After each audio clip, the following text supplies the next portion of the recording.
Hello everyone, my name is Pawan Tiwari और आप सभी का स्वागत है मेरे YouTube channel maths by Pawan Tiwari में। तो देखिए मेंसुरेशन का देखिए पार्ट 1 आ चुका था। पार्ट 2 टॉपिक वाइज जो एक सीरीज़ चल रही है उसमें 4 चैप्टर हो चुके हैं। 5वां चैप्टर मेंसुरेशन मैंने स्टार्ट किया था, टाइप उसका पार्ट 1 आ चुका था। पार्ट 2 आज हम लोग करेंगे, ठीक है। दूसरा देखिए इस चैनल पर सबसे अच्छी चीज़ है क्या है, एक तो स्ट्रैटेजी वीडियोज़ आपको बहुत अच्छे मिलेंगे, GS strategy, reasoning, math, English, CHSL 75 days plan, उसके अलावा Tier 1 का एक्सपेक्टेड कट ऑफ। उसके अलावा देखिए मैथ्स के वीडियोस में CHSL के लिए जो 2019 का अगस्त में होने वाला है उसमें आपको उसके लिए जो प्रैक्टिस सीरीज़ है हमारी चल रही है, 10 वीडियोस ऑलरेडी आ चुके हैं। बाकी रोज़ मैं एक वीडियो अपलोड करता हूँ, केवल संडे को वीडियो नहीं आता है। बाकी देखिए मंडे को मैं स्टार्ट करने वाला हूँ एक्सपेक्टेड जो पेपर होगा CHSL का, मॉडरेट लेवल का देखिए मंडे को आएगा, ट्यूसडे को उसके बाद इजी लेवल का बनाऊंगा और सबसे हाई लेवल का जो होगा, जो एक तरीके से नहीं कहते हैं लोग कि बहुत टफ पेपर आ रहा है, तो उस टाइप का एक पेपर मैं बनाऊंगा, वो आपका वेडनेसडे को आएगा, ठीक है। स्टार्ट करते हैं इस वीडियो को। पहला क्वेश्चन देखिए क्या कह रहा है, बाइलिंगुअल है तो प्रॉब्लम ज़्यादा नहीं होने वाली है आप लोगों को, ठीक है। तो क्वेश्चन देखिए पहला क्या कह रहा है, पहला क्वेश्चन कह रहा है कि पानी से भरे हुए पानी के घनाकार टैंक, तो आपको पता है घनाकार टैंक कुछ इस तरीके से होता है, फिगर बना देता हूँ, ज़रूरत नहीं है वैसे, ठीक है, ठीक है। 64 बाल्टी पानी निकाल लिया जाता है, उसके बाद 1/3 टैंक जो है भरा रह जाता है। अब देखिए सोचे दिमाग में कि अगर 1/3 टैंक भरा रह गया, इसका मतलब है कितना टैंक खाली किया गया होगा, 2/3 टैंक खाली किया गया होगा, ठीक है। और कितनी बाल्टी आपने निकाली थी, 64 बाल्टी निकाली तो 64 हो जाएगा, 2 से ये जाएगा 32, तो एक की वैल्यू आ जाएगी 96। इसका मतलब है कि टोटल जो वैल्यू होगी वो 96 बाल्टी की जगह होगी उस टैंक में, ठीक है। आपको एक चीज़ समझ में आई, 96 बाल्टी होगी, ठीक है। उसके अलावा देखिए क्या बोला है कि टैंक की प्रत्येक भुजा की लंबाई जो है वो 1.2 मीटर है, ठीक है। आपको पता है कि पानी कितना होगा टैंक में, उसके वॉल्यूम के इक्वल होगा। वॉल्यूम कैसे निकालोगे, 1.2 इंटू 1.2 इंटू 1.2, ठीक है।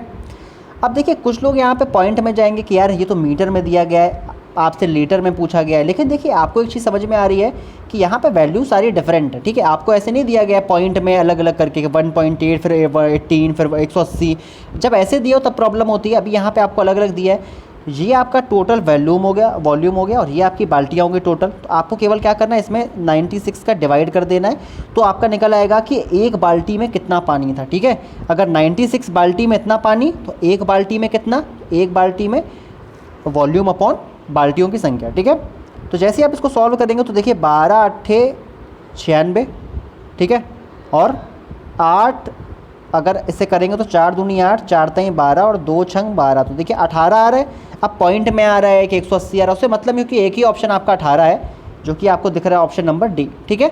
इस तरीके से करते हैं, जब वैल्यूज़ अलग अलग दी होती हैं तो आपको बिल्कुल मतलब नहीं होता कि पॉइंट, लोग पॉइंट में ज़्यादा परेशान रहते हैं, ठीक है। जो ज़्यादा दिक्कत आती है वो पॉइंट में, सवाल इतना टफ नहीं है। नेक्स्ट क्वेश्चन देखिए क्या कह रहा है, उसको थोड़ा अच्छे से करेंगे। कह रहा है कि एक ठोस बेलन का कुल वक्र प्रस्थ क्षेत्रफल कितना है, 462। जैसे ही बेलन की बात होती है आपको तुरंत याद होना चाहिए 2πr h+r, ठीक है। कितनी वैल्यू दी है आपको, 462 दी है, 462। आगे बोल रहा है कि वक्र प्रस्थ क्षेत्रफल जो कि क्या होता है बेलन का, 2πrh कुल पृष्ठ क्षेत्रफल का 1/3 है, तो 1/3 है कुल पृष्ठ का, तो मतलब 2πr h+r, तो ये कुल पृष्ठ क्षेत्रफल होता है। आप देख रहे हो कि यहाँ पे 2πr कैंसिल हो रहा है, 3h बराबर आ रहा है, क्या आ रहा है, h+r, h/r की वैल्यू आ रही है 1/2, ठीक है। इतना हो गया। अब आपको देखिए और सॉल्व कर सकते हो आप लोग, यहाँ पे 2 × 22/7। अब देखिए r की जगह आप क्या रख सकते हो, 2x रख सकते हो, ठीक है, 2x रख दिया आपने। h+r मतलब h+r, अगर मैं xx मान लूँ तो h कितना है, hx है, और ये कितना है, 2x है, तो यहाँ पे कितना आ जाएगा, दोनों को ऐड कर दोगे 3x आ जाएगा, 462। अब देखिए 22 है तो 11 जरूर कटेगा, 11 दूनी 22, 11 चौक 44, 11 दूनी 22, ठीक है। और कुछ कट रहा है क्या, 2 से कट रहा है ये, 21 बार जाएगा, 3 से कट रहा है 7, x की वैल्यू आ रही है x² की 7 × 7 अपॉन 2 × 2, x की वैल्यू आ गई अपनी 7/2, ठीक है। x की वैल्यू 7/2, h की वैल्यू आ गई 7/2 और r की वैल्यू आ गई कितनी, 7, ठीक है। क्योंकि 2x है तो 7/2 रखोगे, 2 से 2 कैंसिल आउट हो जाएगा, तो r की वैल्यू 7 आ जाएगी। आपसे क्या पूछा, आयतन पूछा है, तो आप लोगों को दिख रहा है साफ साफ आयतन क्या होता है, पाई आर स्क्वायर, आर कितना था 7 और एच कितना था 7/2, ठीक है। तो 7 × 7 × 7/2, ठीक है।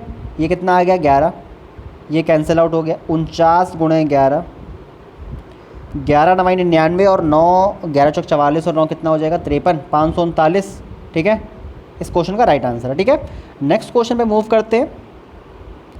फिर से देखिए एक अच्छा क्वेश्चन, देखिए प्यारे क्वेश्चन लेता हूँ मैं, बिल्कुल भी ऐसे क्वेश्चन नहीं लेता हूँ जो पेपर में आते नहीं। यही सारे क्वेश्चन पेपर में आते हैं क्योंकि पेपर के ही क्वेश्चन है, ठीक है। ये सारे एसएससी में आए हुए क्वेश्चन है, तो बिल्कुल भी रिलेवेंट नहीं है। एक बेलन और एक शंकु के, तो बना लेते हैं फिगर, कोई दिक्कत नहीं है, पेपर में नहीं कर रहे हैं हम लोग।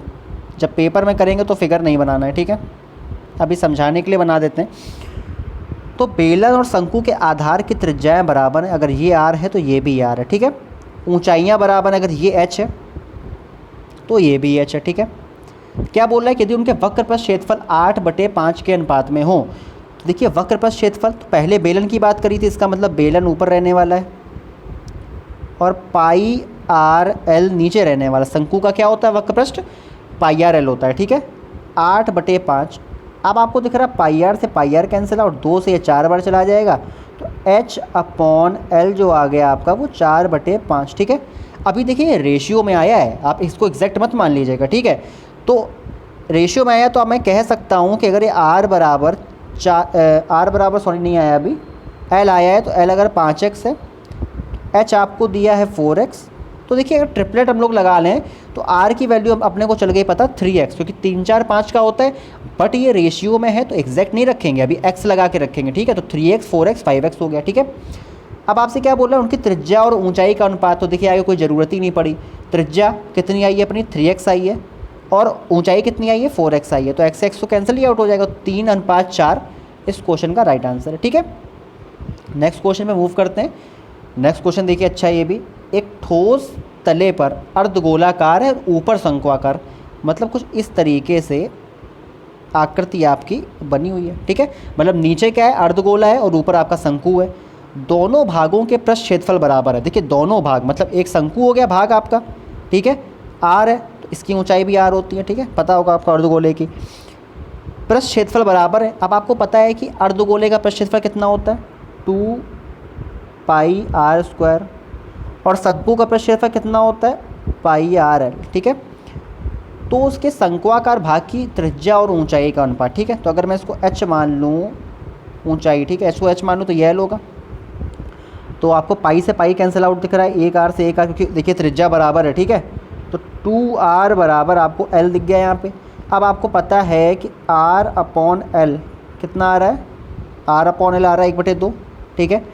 अगर l 2 है, अगर ये 2x है, ठीक है, वही है ना कि आपको थोड़ा, अगर आप 2 भी मान लेते हो तो भी देखिए किस तरीके से होगा। अगर ये 2 है या 2x है, ठीक है, r आपका x है, तो आपको पता है कि h कितना होने वाला है √3x, ठीक है। पाइथागोरस लगाया है मैंने, मैं x ना लगाऊं फिर भी देखिए √3, अगर ये √3 है, ये 1 है तो ये 2 होगा, क्योंकि आपको पता है पाइथागोरस लगाओगे तो ये 90 होता है, तो √3 का स्क्वायर 3, 1 का स्क्वायर 1, तो 4 आया, इसका मतलब l कितना 2 आएगा, ठीक है।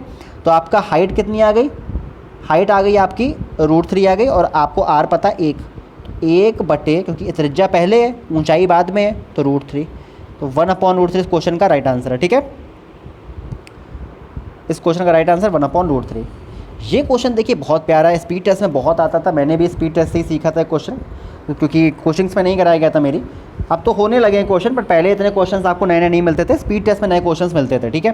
कैसे होता है ये क्वेश्चन, देखिए कि एक बेलन की त्रिज्या 10 सेंटीमीटर और 4 सेंटीमीटर है, तदनुसार उस बेलन की त्रिज्या, इंग्लिश में भी आप लोग पढ़ लीजिएगा, उस बेलन की त्रिज्या या ऊंचाई में कितने सेंटीमीटर जोड़े जाएं, ठीक है। तो ये क्वेश्चन देखिए कैसे होता है कि उस बेलन के आयतन में, तो आयतन क्या होता है बेलन का, सभी को पता है πr²h, ठीक है। तो ये क्वेश्चन देखिए कैसे होता है कि एक बार हम लोग त्रिज्या में बढ़ाते हैं x और एक बार हम लोग ऊंचाई में बढ़ाते हैं, ठीक है।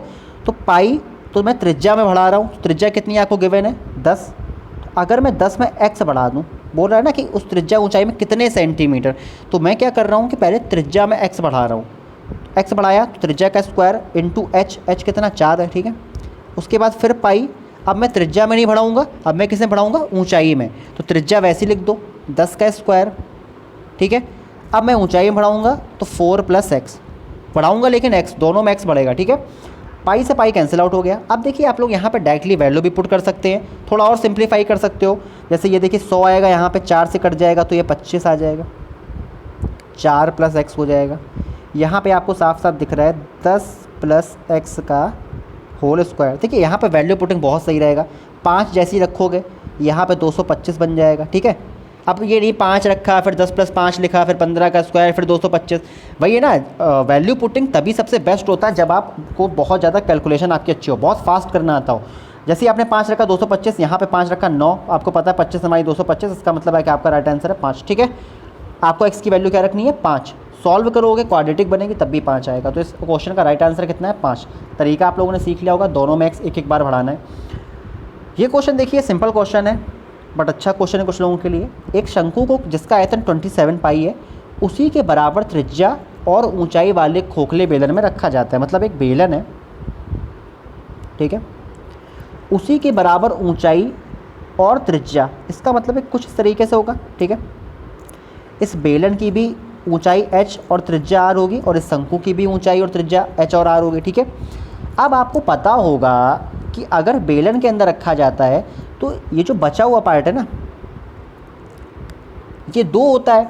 अगर हम लोग उसके वॉल्यूम की बात करें, क्योंकि आपको पता है शंकु का वॉल्यूम कितना होता है 1/3, ठीक है, और पूरे बेलन कितना होता है पाई r²h, मतलब 1 कह सकते हो, 1 कह सकते हो, और ये 1/3 पाई r²h होता है।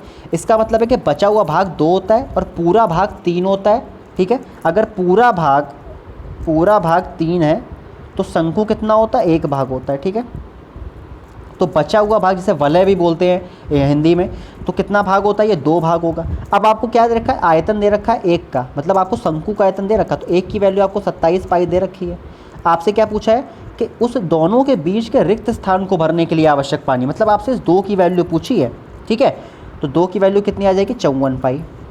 54 पाई इस क्वेश्चन का राइट आंसर है। बाकी मैंने तरीका भी आपको बता दिया क्या होता है, बेलन का आयतन कितना होता है पाई r²h और शंकु का आयतन कितना होता है 1/3 पाई r²h, ठीक है। तो इसका मतलब है कि 1/3 पार्ट होता है किसका, पूरे बेलन का 1/3। तो पूरा अगर 3 है, शंकु 1 है, तो बचा हुआ पार्ट कितना होगा 2। तो 1 की वैल्यू 27 पाई, 2 की वैल्यू 54 पाई, ठीक है। नेक्स्ट क्वेश्चन पे मूव करते हैं। नेक्स्ट क्वेश्चन देखिए अच्छा क्वेश्चन है, ट्राई करते हैं इस क्वेश्चन को। कुछ लोग इसको पॉज करके भी आप लोग ट्राई कर सकते हैं। एक खेल का मैदान क्या है, आयताकार है, ठीक है, ठीक है। एक रेक्टेंगल बना लिया हम लोगों ने। उसके बाद देखिए क्या कह रहे हैं, इस मैदान की भूमि को इस्तेमाल लायक बनाने के लिए थोड़ी कहानी दी होती है, 25 पैसे प्रति वर्ग मीटर की दर पर 1000 रुपये खर्च किए जाते हैं। देखिए 1000 रुपये हैं, इसका मतलब इसको मैं अगर पैसे में बदलूँ तो 2 जीरो और बढ़ाऊँगा, 25 का मैं डिवाइड मारूँगा तो आपको साफ साफ दिख रहा है कि 4000 मीटर स्क्वायर आपको मिलेगा, जो कि इसका एरिया है। किसका एरिया है, इस रेक्टेंगल का एरिया है, ठीक है। अब आपको देखिए इसकी चौड़ाई 50 दी गई है, ठीक है। तो 50 अगर आपको चौड़ाई, एरिया क्या होता है L × 50 बराबर 4000।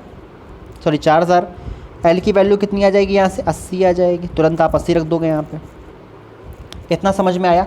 आपको उसने रुपए दिए, पहले क्यों रुपए दिए, आपको निकालने के लिए, एरिया निकालने के लिए। फिर आपको चौड़ाई दी लंबाई को निकालने के लिए। अब आप वहाँ तक पहुँच चुके हो।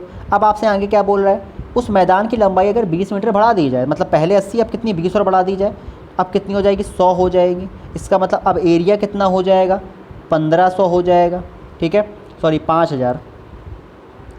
5000 मीटर। पहले 4000 था, अब 5000 हो गया, ठीक है। तो क्या बोला, प्रति वर्ग मीटर की दर से कितना खर्चा आएगा। तो देखिए 5000 हो गया और 25 पैसे खर्चा था ना, 25 पैसे, इसको रुपए में बदलोगे, ठीक है, क्योंकि अभी रुपए में आया ये, सॉरी मीटर स्क्वायर को रुपए में दे, यहाँ पे आंसर जो आपका रहा वो रुपए में आ रहा है। तो 25 पैसे को रुपए में बदलोगे, इस 100 से ये चला जाएगा, 25 पंचे 125, मतलब 1250 कहाँ पे, ऑप्शन नंबर ए में, ठीक है। समझ में आया आपको। पहले उसने क्या किया, आपको रुपए दिए आपको एरिया निकालने के लिए। जब आपने 4000 मीटर स्क्वायर एरिया निकाल लिया, फिर आपको चौड़ाई दी गई लंबाई को निकालने के लिए। जब आपने लंबाई निकाल ली, फिर बोला कि 20 मीटर लंबाई और बढ़ा दें, तो 100 लंबाई हो गई, ठीक है। उसके बाद क्या करना है, आपको फिर से एरिया निकालना है, तो 5000 एरिया आ गया आपका। अब आपको रुपए निकालने हैं फिर से, तो 5000 में आपने 25 पैसे का मल्टीप्लाई कर दिया, जिसको रुपए में बदला, तो 1250 रुपये आपका टोटल आ गया, ठीक है। अब देखिए ये क्वेश्चन बहुत प्यारा क्वेश्चन है। इसमें भी देखिए इसमें आपको ध्यान रखना, क्योंकि देखिए अब यहाँ पे आपको 1 किलोमीटर, 10 मीटर, 10 सेंटीमीटर, 1 मीटर, यहाँ पे आपको जीरोज़ का बहुत ख्याल रखना पड़ेगा, आपको यहाँ पे यूनिट का बहुत ख्याल रखना पड़ेगा, क्योंकि अगर हल्का सा भी आपसे मिस्टेक हुई तो आपको तुरंत समझ में नहीं आएगा कि 1 मीटर आंसर आ रहा है कि 1 किलोमीटर आंसर आ रहा है। ठीक है, स्टार्ट करते हैं इस क्वेश्चन को। क्या कह रहा है कि 1 वर्ग किलोमीटर क्षेत्रफल की भूमि पर 2 सेंटीमीटर वर्षा हुई। ठीक है, यदि माने कि 50% वर्षा की बूंदें एकत्रित की गई तो इतने आधार वाले एक ताल में जमा की गई, तो ताल में कितना स्तर बढ़ेगा। तो ताल का हम लोग लिख लेते हैं, ताल देखिए क्यूबॉइड टाइप का होता है, 100 मीटर इंटू 10 मीटर। ठीक है, इंटू हाइट, ये आपको लंबाई गुना चौड़ाई दी होगी, आपको हाइट नहीं पता है तो आपने इस तरीके से हाइट का मल्टीप्लाई कर लिया। अब बराबर में क्या करना है आपको, अब वर्षा की जो इतनी बूंदें हुई हैं वो उसका क्षेत्रफल इस तरीके से आपको निकालना है। ठीक है, उसका वॉल्यूम निकालना है आपको, क्योंकि यहाँ पे वॉल्यूम दिया गया है। अब आपको ये पता होना चाहिए कि ये जो आपने डाटा लिखा है वो मीटर में लिखा है, इसलिए सारा डाटा जो उधर का होगा ना वो मीटर में होगा। अब आपको एक चीज़ देखनी है कि 1 वर्ग किलोमीटर है ये, तो 1 किलोमीटर को अगर आप लोग उसमें करेंगे मीटर में, और वर्ग है इसका मतलब वर्ग किलोमीटर, मतलब 2 बार किलोमीटर है, इसका मतलब है कि 1000 इंटू 1000। ठीक है, समझ में आया। वर्ग किलोमीटर है इसका मतलब है कि 2 बार किलोमीटर है, तो एक किलोमीटर को 1000 मीटर में चेंज किया, फिर दूसरे किलोमीटर को मीटर में चेंज किया। अब क्या करा, 2 सेंटीमीटर वर्षा हुई तो लिख लिया 2 मैंने। अब इस सेंटीमीटर को मीटर में चेंज करेंगे तो 100 का डिवाइड हो जाएगा। ठीक है, इंटू 50% बूंदें केवल एकत्रित करी थी, इसका मतलब है कि ये टोटल जो आया इसका 1/2, पूरा नहीं लिया, 1/2, 2 से 2 कैंसिल आउट, इस 2 जीरो से ये 2 जीरो कैंसिल आउट, इस 3 जीरो से ये 3 जीरो कैंसिल आउट। ठीक है, तो आपको h की वैल्यू कितनी मिल गई, 10 मीटर। ठीक है, 10 मीटर, देखिए 2 जीरो कट गए थे, केवल 10 बचा है, तो 10 मीटर इस क्वेश्चन का राइट आंसर है। तो इस तरीके से आपको चीज़ों को चेंज करना आना चाहिए, इसीलिए मैंने इस क्वेश्चन को लिया। ठीक है, ये देखिए क्वेश्चन मैंने लिया है, आपने शंकु का वॉल्यूम वाला पढ़ रखा होगा। ठीक है, कई टीचर से कि ये 3 जगह कटता है इस तरीके से, अगर एक ऊंचाई में कटता है तो वॉल्यूम क्या होता है हमारा 1:7:19 के रेशियो में कटता है। कैसे कटता है, 1 का क्यूब, फिर देखिए अगर मैं इस पार्ट का निकालना है मुझे, केवल इस पार्ट का, तो पूरी ऊंचाई कितनी है 2, तो 2 का क्यूब माइनस का इस पार्ट को घटा देंगे ऊपर वाले को तो 1 का क्यूब। उसके बाद फिर पूरे का अगर मैं इस वाले पार्ट का निकालना चाहूँ, केवल नीचे वाले पार्ट का, तो 3 के क्यूब में से क्या घटाना पड़ेगा मुझे, उतना ऊपर का 2 का क्यूब, 2 का क्यूब। तो इस तरीके से निकालते हैं, तो 1 रेशियो 2 के क्यूब में से 1 का क्यूब 7 आएगा, 3 का क्यूब 27 में से 8 जाएगा तो 19, 1:7:19 आ जाएगा। ठीक है, अब यहीं पे हमको अगर वक्र पृष्ठीय क्षेत्रफल की बात आती है, वॉल्यूम में क्यूब होता है, तो वक्र पृष्ठीय क्षेत्रफल में हमेशा क्या होता है, स्क्वायर होता है। तो सेम यही पैटर्न करेंगे, बस क्या कर देंगे 1 का स्क्वायर। फिर जब इस वाले पार्ट, केवल इस वाले बीच वाले पार्ट की बात कर रहे हैं, ठीक है, बीच वाले पार्ट की, तो टोटल हाइट 2 है, उसमें से एक हाइट को घटाएंगे, मतलब 2 के स्क्वायर में से 1 का स्क्वायर। फिर केवल नीचे वाले पार्ट की बात करेंगे तो टोटल हाइट कितनी है 3, क्योंकि इक्वल किया ना 1 1 1, तो टोटल कितनी है 3। ठीक है, तो 3 के स्क्वायर में से घटाएंगे 2 का स्क्वायर। ठीक है, कितना आ जाएगा यहाँ से 1:3:5। ठीक है, इस क्वेश्चन का राइट आंसर है ऑप्शन नंबर बी। ठीक है, लास्ट क्वेश्चन में मूव करते हैं। लास्ट क्वेश्चन देखिए क्या कर रहा है, एक बार खुद से भी ट्राई करिए।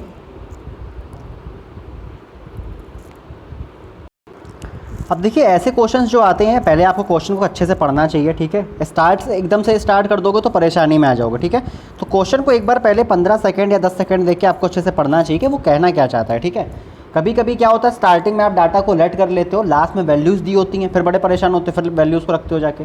जैसे यही क्वेश्चन है कि एक वृत्त और एक आयत के परिमाप समान है, मतलब पेरीमीटर इक्वल है वृत्त का और आयत का। ठीक है, फिर क्या बोला कि आयत की भुजाएं आपको दे दी गई, मतलब ये 18 है और ये 26। ठीक है, तो आपको तुरंत क्या करना, ये भी 26 होगी और ये भी 18, इसका मतलब है कि 18 दूनी 36 और 26 दूनी 52, 6 2 8 5 3 8, आपको पेरीमीटर पता चल गया। ठीक है, अब दोनों का पेरीमीटर बराबर है, इसका मतलब है कि वृत्त का पेरीमीटर भी कितना होगा 88। आपको पता है कि 2πr, आपको कितना दिया गया 88, तो ये 44 हो गया, दूनी 88, आर की वैल्यू कितनी आ गई 14 आ गई। ठीक है, क्षेत्रफल पूछा है। अब देखिए कुछ लोगों को रटा होता है कि अगर आपको 14 है तो अच्छा 16 आंसर होता है, बट आपको निकालना है तो निकाल भी सकते हो कि 22/7, 14 × 14, 7 दूनी 14, 22 दूनी 44 × 14, 4 चौको 56, 56 5 616 राइट आंसर। ठीक है, तो देखिए आज के वीडियो में इतना ही, और मेंस्ट्रुएशन का देखिए नेक्स्ट पार्ट भी आएगा, बिल्कुल आएगा। अभी मेंस्ट्रुएशन में काफ़ी कुछ करने को है, और काफ़ी वीडियोस देखिए मैं पढ़ाई के ला रहा हूँ, तो आप लोग थोड़ा सपोर्ट करिए, पढ़ाई के वीडियोस अच्छे से देखिए। और मंडे को देखिए आपको जो पेपर मिलने THSL का पेपर मिलने वाला है, उसको काफ़ी सपोर्ट करिएगा, ठीक है। शेयर करिएगा वीडियोज़ को, और जिससे मुझे एक तरीके का मोटिवेशन मिलता है और अच्छे वीडियोस को बनाने का, ठीक है। तो अगर आपको ये वीडियो पसंद आया हो तो लाइक शेयर करिए, और अपने फ्रेंड्स को भी शेयर करिए, सब्सक्राइब करिए चैनल को, दोस्तों को भी करवाइए, ठीक है। तो आज के वीडियो में इतना ही, मिलते हैं नेक्स्ट वीडियो में। Thank you so much for watching this video. Bye bye, take care, have a good day.